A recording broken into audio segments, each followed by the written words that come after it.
लोग भी कम परेशान नहीं हुए हैं। आप सभी इस बात से वाकिफ हैं कितने लोगों की नौकरियां गईं। जो लोग सवाल पूछने वाले थे वो सब अब या तो अपना प्राइवेट चैनल बना के माध्यम से काम कर रहे हैं या फिर वो बेरोजगार हो गए। और मनोज झा जी का पहले बयान भी था कि लगातार अब ये काम ईडी और सीबीआई का विरोधी पक्ष के नेताओं का आवाज बंद करने के लिए, आवाज दबाने के लिए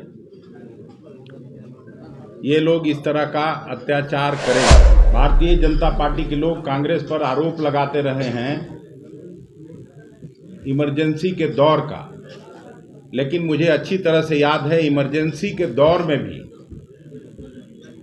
श्रीमती गांधी के मुखालफत कभी कभी पूरा अखबार का जो एडिटोरियल है वो बंद होता था, विरोध में नहीं लिखा जाता था और बाकी अखबार के पन्नों पर इमरजेंसी के बारे में विस्तार से उसके बारे में शिकायत होती थी। वाजपेयी जी ने आके वक्तव्य दिया था और सिक्योरिटी के मसले पर पूरा देश की सभी पार्टियां उनके साथ खड़ी थी, देश के सुरक्षा का मामला था।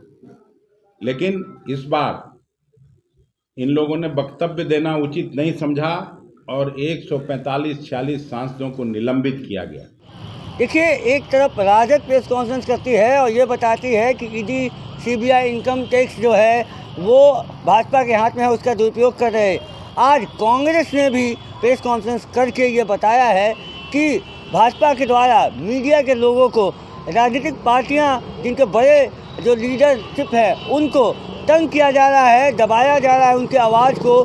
मीडिया के कुछ तमाम ऐसे नाम उन्होंने गिनाए हैं, बड़े बड़े नाम जो मीडिया जगत में सब कुछ उनका नाम जानते हैं कि उनके साथ क्या हो रहा है। कुछ राजनीतिक दल के बड़े नेताओं का भी नाम उन्होंने गिनाया है। मतलब साफ साफ कहना है कांग्रेस के प्रदेश अध्यक्ष अखिलेश सिंह का कि भाजपा जो है इन सब चीज़ों का दुरुपयोग करके आवाज़ जो है वो मीडिया की और नेताओं की दबाने की कोशिश कर रही है। उन्होंने जिक्र किया जो संसद में सांसदों को जो बाहर किया गया था, उनके आवाज़ को दबाया गया था, उस चीज़ को लेकर भी जो है उन्होंने जिक्र किया है। और साथ साथ उन्होंने ये भी कह दिया है कि आने वाला आगामी लोकसभा चुनाव में यानी नए साल में नई सरकार बनेगी। और क्या कुछ कह रहे हैं अखिलेश सिंह, सुनिए। लोग भी कम परेशान नहीं हुए हैं।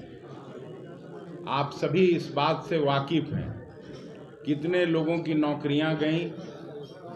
जो लोग सवाल पूछने वाले थे वो सब अब या तो अपना प्राइवेट चैनल बना के माध्यम से काम कर रहे हैं या फिर वो बेरोजगार हो गए।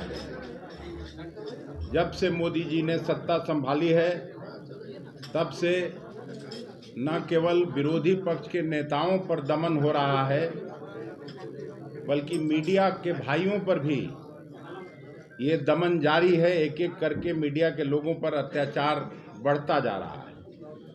अभी कल ही न्यूज़ में देखा कि झारखंड के सीएम हेमंत सोरेन के मीडिया एडवाइजर के घर पर ईडी का छापा पड़ा है और मनोज झा जी का पहले बयान भी था कि लगातार अब ये काम ईडी और सीबीआई का विरोधी पक्ष के नेताओं का आवाज बंद करने के लिए, आवाज दबाने के लिए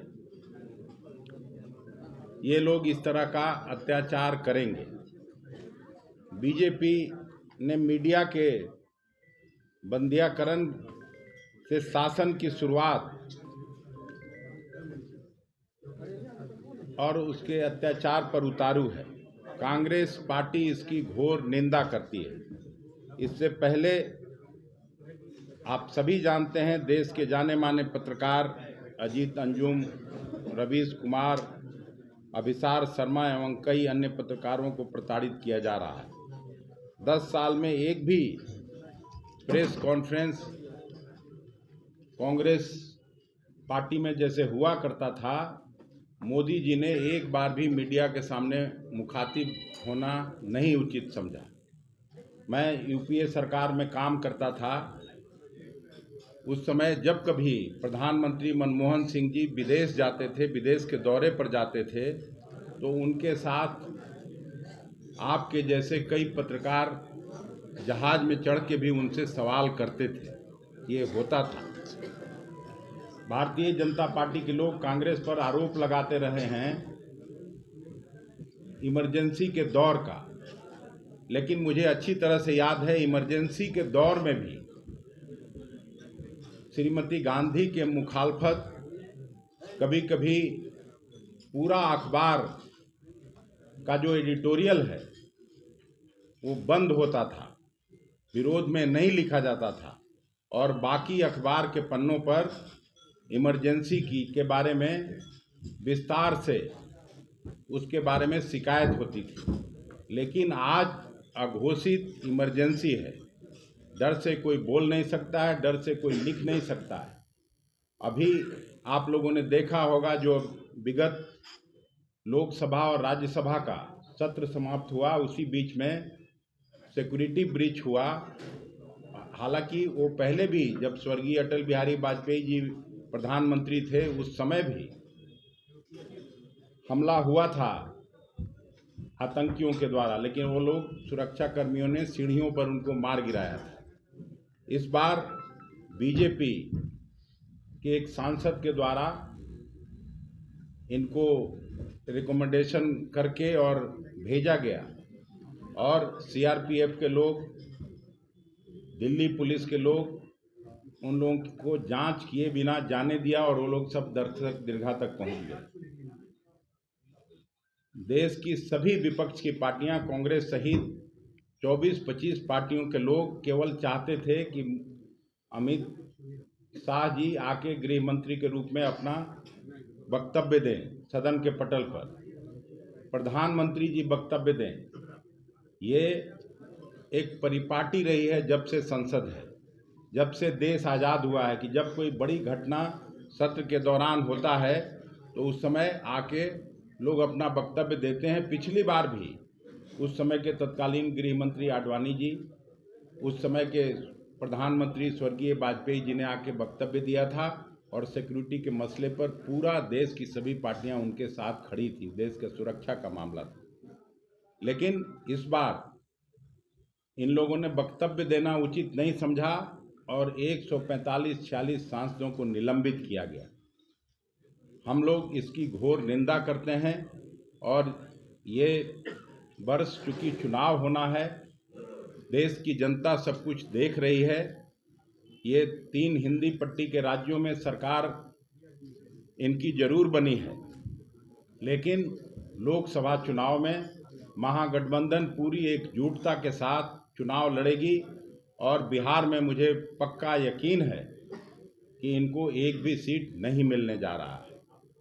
उसी तरह से पूरे देश में मोदी के लोग मोदी जी को देश की सत्ता से हटाना चाहते हैं और पूरा विश्वास है कि महागठबंधन, जहां जो पार्टी रीजनल पार्टीज है जो सब कांग्रेस की पार्टी के साथ मिलजुल के चुनाव लड़ रही है, एक एक सीट पर इनको हम लोग हराने का काम करेंगे और उम्मीद करता हूं कि ये साल फिर से इस देश के गरीब गुरबों, छात्र, नौजवान, किसान, मजदूरों के लिए अच्छा साल साबित होगा और नई सरकार जो महागठबंधन के नेतृत्व में बनेगा, ऐसी मैं उम्मीद करता हूं और इस तरह का आशा के साथ आप सबों को आगे भोजन के लिए आह्वान करता हूं, भोजन के लिए निमंत्रण देता हूं। भोजन के बाद भी